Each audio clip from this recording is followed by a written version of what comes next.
queria te perguntar uma coisa que eu já vivi também, Betinha. Sim, pergunte. Né? Por exemplo, você trouxe esse poema que você se inspirou em uma situação, né, de negacionismo poético, né? Negacionismo poético, olha aí. Eu já vivenciei isso também. Por sinal, surgiu o poema A Poética da Racionalidade. Foi uma situação muito parecida com a sua. Como você é professora, você lida assim com muitos colegas de trabalho. Como é essa relação de Beth escritora no seu ambiente de trabalho? Porque geralmente a gente ainda tem aquele culto de que tudo que vem de fora é melhor, não é? A literatura canônica ela é melhor, ela diz muito mais, ela é rica, a regional não é, e se for escrita por uma mulher, aí vai diminuindo, né? Os degraus vão ficando menores. Como é essa relação sua com os seus colegas, os professores da escola como um todo? Como eles veem a Beth escritora? Porque você é escritora, sim, tá? Embora você tenha aí suas dúvidas, mas você é escritora, sim, né? Como é que lidar assim? Porque os nossos alunos, eu tiro pelos meus alunos, eles valorizam muito o que eu escrevo. Eles gostam de ler, eu levo texto, muitos pedem livros, como acontece com você. Mas e os seus colegas? Você já parou para pensar como eles veem assim, no planejamento de aula, por exemplo? Eles pensam, não, tem que ter o texto de Beth Bastos.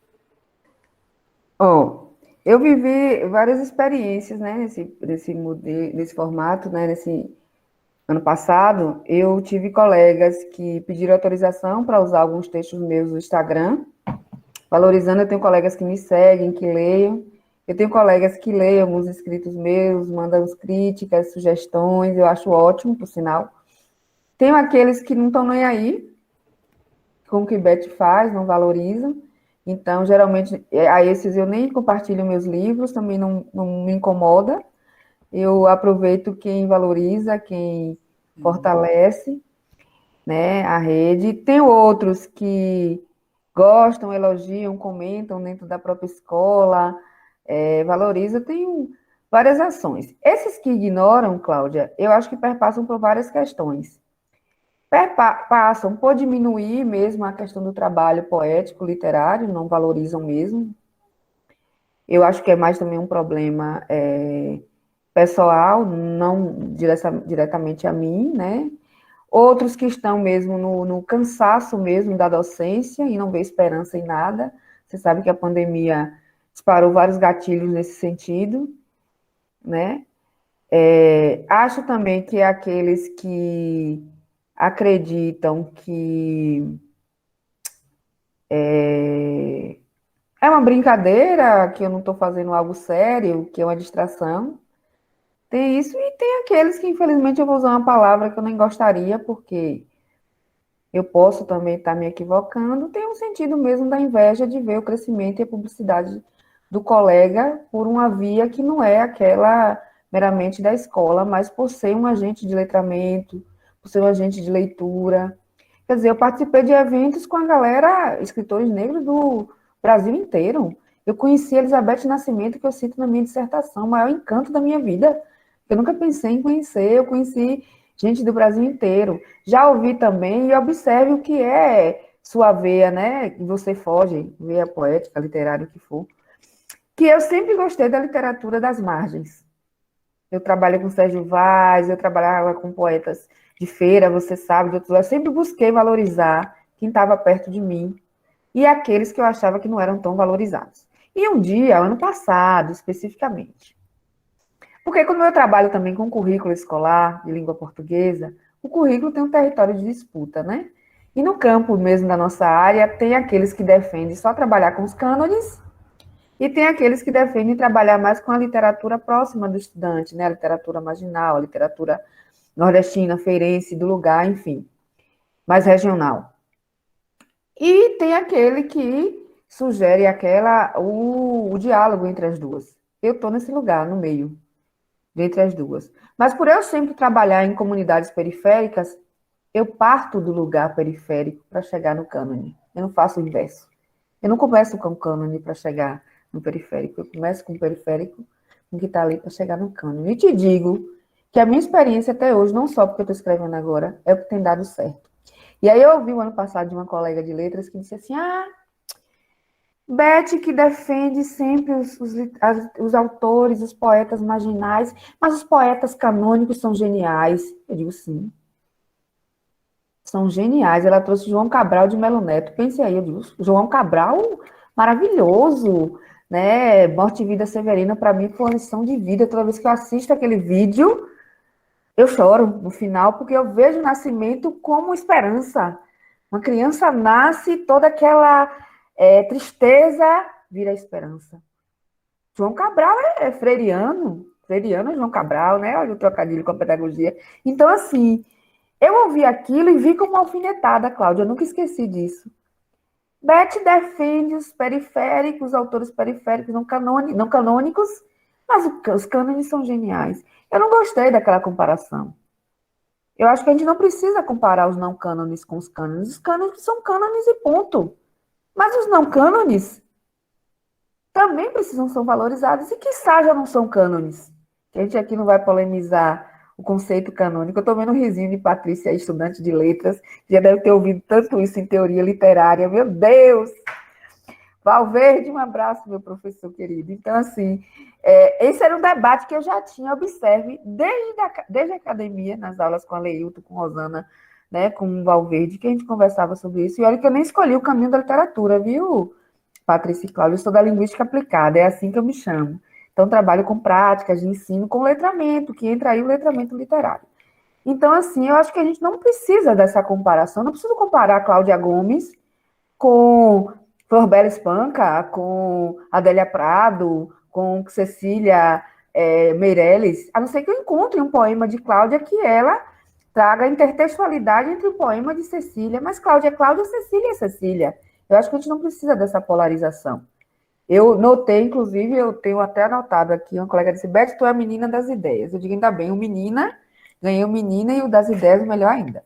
Que é escrever, Cláudia, o quanto de escritoras, eu vou falar de mulheres, viu, gente, porque não dá conta de falar de todo mundo. Quantas mulheres se assumiram escritoras e poetas com a pandemia? Isso dá um trabalho fantástico. Inúmeras. Porque a poesia e a literatura, como disse Mia Couto, veio para humanizar, veio para libertar e para acalmar a ansiedade do cotidiano. Quantos estudantes também não aproveitaram nesse período para publicizar seus escritos, né? Então, assim, não é comparar um com o outro. Eu acho que essa comparação, apesar de ter um campo, né, da literatura comparada, nesse momento, não para mensurar valor, não. Comparar para articular a escrita literária, até aí tudo bem, mas para mensurar um valor melhor ou pior, eu me abstenho dessa discussão. E, assim, no dia eu fiquei bem reflexiva, porque eu recebi como uma crítica, mas depois eu disse, rapaz, eu estou no caminho certo, rapaz e moças, porque eu já sou vista como uma mulher que defende os não cânones. Yes, é nesse lugar que eu quero estar, porque os cânones precisam da defesa de Bete Bastos para quê? Exatamente. Precisa, entendeu? Então, assim, as críticas vêm, Cláudia, mas vêm às vezes, a gente se chateia ali, titubeia ali, mas depois a gente vai lá e pega e vê como, ó, isso aqui dá uma outra interpretação. Olha o leitor autônomo, viu, gente? Olha o que a professora Cláudia e a Patrícia têm feito com vocês. É essa autonomia do leitor que nos permite a fazer o que quiser com o que a gente lê, com o que a gente ouve. Entendeu? Onde é que eu quero posicionar isso aí? E aí eu reposicionei essa fala e digo, não, gente, eu sou a cara de sair. E aí ontem, você é do curso de letras, né, Patrícia? Sim, letras O verdade. pessoal da Semana de Letras me mandou um convite para saber se eu queria ofertar alguma oficina em minicurso. Eu digo, meu Deus, o que é que eu vou ofertar? Aí outra colega me ligou, Beth, eu também recebi um convite do pessoal da Semana de Letras para ofertar um minicurso, uma oficina, e aí? Eu digo, e aí, vamos fazer juntas? Aí depois eu disse, não, vamos fazer juntas, não. Você tem algo importante para ser dito, porque ela é de história, Cláudia, estuda Carolina Maria de Jesus, no olhar historiador, é importante, né, desmistificar. E ela tem uma brincadeira bem legal com Carolina, que ela diz, Beth, usam favelada para dizer Carolina, mas não usam a literatura para reafirmar Carolina. Entendeu? E aí ela vem como história desconstruindo isso. E aí eu defendo sempre como professora os afroletramentos e que hoje eu estou ampliando para letramentos antirracistas, porque ele não é um só. Os letramentos antirracistas, eles são mais, eles aparecem em gênero, né? Em raça também, em lugar, como a gente fala, campo, periferia. Então, assim, eu pensei em algo nesse sentido e eu digo, tá vendo como nossa voz precisa ecoar? Esse convite veio não para falar a mesma coisa que todo mundo fala, é para falar alguma coisa que as pessoas não estão falando. Então, aí a gente acaba reafirmando que a gente está, né, no caminho certo, e as críticas vêm porque elas existem também para alimentar outros discursos, né, e contrapor, ninguém precisa também manter a mesma linha de pensamento. Eu acho que as divergências com respeito, elas agregam mais do que se distanciam, e aí a gente segue de bando, de galera, com aqueles que pensam com a gente da mesma forma, sobre poesia, sobre literatura e sobre a vida. É com esses que eu quero andar, como eu ando com você, com Vanúzia, a gente vai selecionando aí no caminho, né? Essas flores poéticas. Garimpando aí, não é? Garimpando. Perfeito, Betinha. A gente já está caminhando para as nossos momentos finais. Eu gostaria de saber aí se algum aluno gostaria de fazer alguma pergunta para a Beth, gostaria de socializar algo. Nós temos aqui estudantes do 9º ano, do 3º, do 1º. Alguém tem alguma pergunta? Caso algum aluno tenha vontade, Beth, de escrever e não tenha coragem, por N fatores, o que você deixaria aqui para eles? Que mensagem? A partir do seu lugar, tá? Seu lugar de Foi o que eu disse a 2 estudantes essa semana. É o mesmo que eu vou dizer. Se você tem vontade de escrever e não tem coragem, né, de encarar a folha em branco, não escreva pensando em ninguém ou em julgamento, escreva. E aí eu lembro, vou dar um exemplo a vocês, lá em 2012, foi 2001, que eu passei uma tarefa para meus alunos do noturno, alunos e alunas. E aí eu passei os cânones. Eu emprestei livros para ler em casa. Primeiro eu perguntei, tem livros em casa? O que leem? Aí trouxeram de tudo, desde a revista da Avon, da Natura, né, a Sabrina, a Bianca, etc. E, surpreendentemente, aí eu emprestei uns livros que a gente ia ler na sala. Surpreendentemente, um menino trouxe um caderno. Ele disse, Pro, eu tenho esse caderno aqui, eu escrevo, nunca mostrei a ninguém. E eu escrevo ouvindo as músicas de Silvano Salles. Gente, Silvano Salles não era nem famoso na época. Eu conheci Silvano Salles a partir desse estudante. Eu sou apaixonado por uma menina, eu gosto dela, é um amor platônico, a família não quer o namoro, mas quando eu ouço Silvano Salles, eu escrevo para ela, nesse caderno, dá uma olhada, presta para alguma coisa, pense que as lágrimas desceram na hora. Eu me avaliei como professora e vi que a música tem esse poder também, Cláudia, né, de estimular a escrita, seja ela poética ou qualquer uma. Me avaliei também que música eu estava levando, ou que livro eu estava levando, que eu não ouvia as músicas que eles ouviam, e no caso ele buscava inspiração numa música de sofrência, hoje a gente chama de sofrência, que é o Arrocha, né? Silvano Salles. Mas a riqueza dos textos dos meninos, eu não tenho como te mensurar daquele menino. Tinha erros de ortografia, problemas gramaticais, mas a poética, a poesia estava ali posta. Até hoje, eu acho que não sei se ele concluiu os estudos, ele não voltou mais. Mas eu tinha vontade de ter segurado aquele caderno na época e ter publicado, ao menos algum daqueles poemas. Então, assim, aqui escrevo poema ouvindo músicas, dependendo do meu estado pessoal. Perfeito, Jefferson. É isso, então busque a sua inspiração, gente, para escrever. Às vezes a escrita naquele momento, esqueça o julgamento, se é um verso, se é uma prosa, se é uma crônica, se é um conto. Escreva. E aí, quando você se sentir à vontade, submeta a apreciação de uma pessoa de sua confiança. E aí a gente já se coloca, né, Cláudia? Professoras e professores são de confiança. Pode ter certeza que a gente dá nota aos textos de vocês, porque a gente precisa dar uma nota, mas o que a gente quer é que você evolua na escrita, e a gente não quer te julgar por isso, né? E aí submeta uma pessoa da sua confiança, enfim. E a outra dica é escrever é sair da sua zona de conforto. Por quê? Se você escreve o mesmo que todo mundo, e aí foi uma das aprendizagens, viu, gente? Da seleção dos cadernos negros, que a gente aprende com as críticas, que mesmo eu não tendo enviado os textos que eles me mandaram para corrigir, eu tive um parecer da minha escrita, onde eu precisava melhorar, onde eu precisava ajustar minhas metáforas, né, minhas poesias, minhas sensibilidades, e aí me deu aqui orientações para melhorar a escrita. Então, assim, mesmo nós, professoras, que escrevemos, a gente está todo o tempo também buscando melhorar o que a gente escreve, né? A gente escreve, às vezes, guarda lá por um mês, depois pega, vai corrigir, apaga tudo, escreve de novo, né, Cláudia? Ou uma semana, 2, 3 dias, a gente chama, a gente utiliza a expressão, deixa eu lembrar quem foi que me disse. Eu uso sempre revisitar. Eu sempre Mas ali quem foi que me revisitando o texto. disse? Deixe o texto dormir, Beth. De molho, dormir. Deixe o texto dormir alguns dias, depois você acorda e revisa. Então, assim... E também não escrever pensando em quem vai ler imediatamente, né? Aí vocês vão dizer, Beth, mas sempre que a gente escreve um texto, o texto só tem vida se alguém lê. Sim.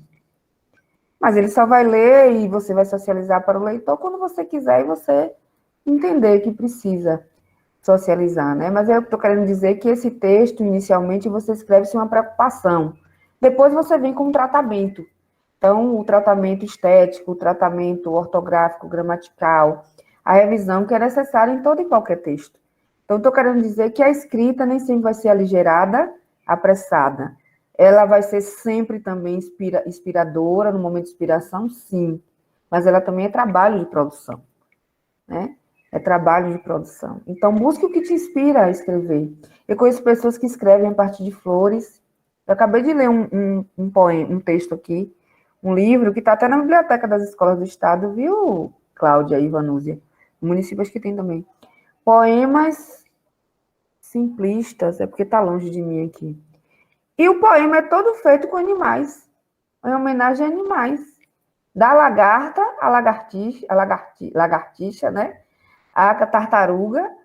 E assim eu achei interessante. Só que aí o poeta, ele colocou, que é um homem, fotos dele e versos dele a partir do amor que tem pelos animais e pela natureza. Então, o que é que te inspira, né? Para poder fazer isso, né? As flores, eu conheço gente que escreve por flores, né? Também. Crianças, maternidade, amores platônicos, amores mal resolvidos, amores resolvidos, amores inatingíveis ou simplesmente amores, amar. Né? Tem gente que escreve a partir de letras de música, como a gente viu aqui, né? Que inspira, a partir de leituras de imagens diversas, obras de artes. Tem gente que escreve a partir do erudito e aí vai ler mitos gregos, romanos, e aí faz as suas escritas, né? Enfim, a gente tem... Busque onde está a sua inspiração. Aqui eu estou falando de poesia, mas a sua inspiração, inclusive, para escrever outros textos, que não sejam literários, poéticos, mas que sejam formais, redações, né, da própria escola, crônicas também no cotidiano. Tem episódios que a gente vive que nos fornece elementos para crônicas maravilhosas. E aí tem um livro em toda a escola do estado, que eu estou lendo agora com meus livros, ou com meus estudantes da escola, que é Histórias que os Jornais Não Contam, de Moacir Sclier. Tem 54 crônicas, todo dia a gente está lendo uma crônica. E está sendo tão interessante que as estudantes estão anotando temas do cotidiano deles e delas para escrever também. Ou uma crônica ou um poema, e eu estou achando ótimo. Ó, esse episódio que eu vivi, também não deu no jornal, não dá para escrever, escreva. Coloque no papel. Então, assim, o que é que te inspira, né? É uma novela, é um filme, né? É o teu cotidiano, é a tua história de vida, é a história de vida de alguém que você conhece, né? Eu mesmo, eu não escrevi ainda, mas eu tenho um prazer em breve de escrever sobre histórias de amor, porque eu amo ouvir histórias de amor. Eu amo que as pessoas me contem suas histórias de amor, para entender o final, o percurso, o início e o fim. Aí uma colega disse, Beth, e por que tu gosta de ouvir histórias de amor? Eu disse, não sei, eu gosto de ouvir. Eu gosto de ouvir porque eu acho que não existe uma única forma de amar. E a gente é que tenta padronizar o amor, e o amor não é nada disso. Se ama mais de uma vez na vida, não se ama da mesma forma, entendeu? O amor muitas vezes vem com a maturidade, não com a juventude, não, né? Então, assim, por isso que eu gosto de ouvir as histórias de amor. O amor não tem fórmula. Ninguém, vamos dizer, ninguém empacota o amor. Ele não é pacote. Né? Então, eu gosto de ouvir. Mas não tenho nada escrito assim do que eu gostaria, que seriam crônicas, né? Sobre o amor, que eu tenho vontade de escrever, das histórias que eu ouço, né? Que eu gosto de ouvir. Aí eu sempre peço às vezes os estudantes, me conte aí suas histórias de amor.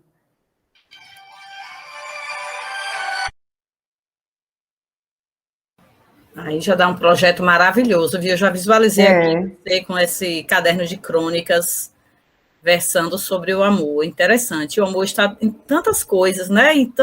Nas minúcias ali do nosso dia a dia, né? Nas singularidades, e a gente às vezes não percebe, né? O amor está em todos os lugares. Ou a ausência dele também, né? Enfim, Betinha, minha linda, nós estamos já encerrando, tá? Ninguém tem nenhuma pergunta? Meus residentes, a residente Patrícia precisou sair, que ela tinha médico agora, deixou aqui um abraço para você, tá? Mas a gente tem aqui mais 7 residentes. Alguém gostaria de fazer alguma pergunta, trazer alguma contribuição?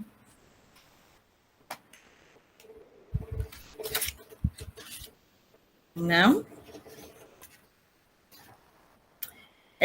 Tem um poema seu no livro A Mulher Poesia número 5, que diz assim, um João a menos. Aí quando eu digo que sua poesia ela é forte, ela tem força, ela é resistente, ela é de luta, ela é de militância, ela é de ativismo, é por conta disso também. Eu vejo sua poesia assim. E gostaria de ver uma poesia sua falando sobre amor, porque eu vejo, tirando as que homenageia o Malu, a sua poesia ela é muito engajada socialmente, que é o tema que eu gosto também. Por isso que eu acho que eu me identifico muito com seus textos, porque eu gosto muito de escrever sobre a nossa sociedade, né? Como ela é, os seus pontos positivos, negativos. Mas esse poema, Um João a Menos, que foi em homenagem ao menino João Pedro, né? Aquela vítima lá do Rio de Janeiro, diz o seguinte: mais um que foi tombado, mais um para a estatística, menos uma vida, menos um jovem negro, menos um João, menos um sonho, menos responsabilidade, mais violência, mais genocídio, mais indignação. Até quando? Então, acho que esse poema fecha aqui nosso encontro e deixa aí um gostinho de buscar mais a leitura dos textos de Beth, tá? Eu acho que vale muito a pena para vocês, queridos alunos, para este letramento que a gente sempre está falando, né? Esse pegar o texto literário e tomá-lo, degustá-lo, bebê-lo, comê-lo, mastigá-lo, né? Eu acho que é este leitor que Paulo Freire sempre nos traz, né, em sua fala, esse leitor mesmo que sabe o que fazer com as suas leituras, né, que leva as suas leituras para além do texto, para além das palavras. Eu costumo dizer das leituras às ações, né? É você se mudar, você se moldar, você se transformar. Então, eu acho que é esse desejo, principalmente de quem escreve, e eu vejo isso na escrita de Beth, né, que o leitor ele sinta o texto e faça dele o que o leitor quiser. Muitas vezes não faça nada também, porque nem sempre a gente faz alguma coisa com o texto, mas eu digo, tem textos que você lê e você não sai do mesmo jeito. Você não é a mesma pessoa lá do início do primeiro verso, da primeira palavra, né? Você se transforma, de alguma maneira você se transforma. Tá, Beth? Então, eu quero deixar aqui o meu muito obrigada pela sua tarde, pela sua fala. Eu acho que você tocou em muitos pontos aí muito importantes para os nossos estudantes, né? Eu acho que a gente precisa se ver mais, nossos alunos precisam mais contato com esses textos, com essa literatura marginal, periférica, essa literatura que nos tira do ostracismo mesmo, né? E ver que a gente se sente representado de alguma maneira por esses versos, por essas palavras, tá? Então, eu deixo aqui o meu muito obrigada, e que a Flicete, com certeza, vai ganhando corpo, né? Eu espero que a gente possa ter outros e outros encontros como este. Eu acho que a gente ganha muito quando a gente troca esses conhecimentos e quando a gente vê, a gente passa para os nossos alunos que eles também podem estar nesse lugar, que hoje você se encontra, que eu me encontro, né? Que Vanúzia se encontra, né? E que tantos outras pessoas da nossa convivência, porque às vezes a gente pensa no escritor como aquele tão distante.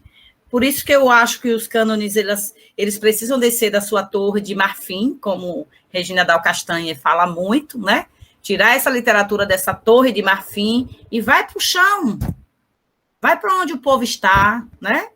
Vai para as memórias, traz aquilo lá do passado para o presente, né? Visita, revisita, né? E faz da literatura o que de melhor ela pode ser feita. Né? Então, eu acho que é mais ou menos isso.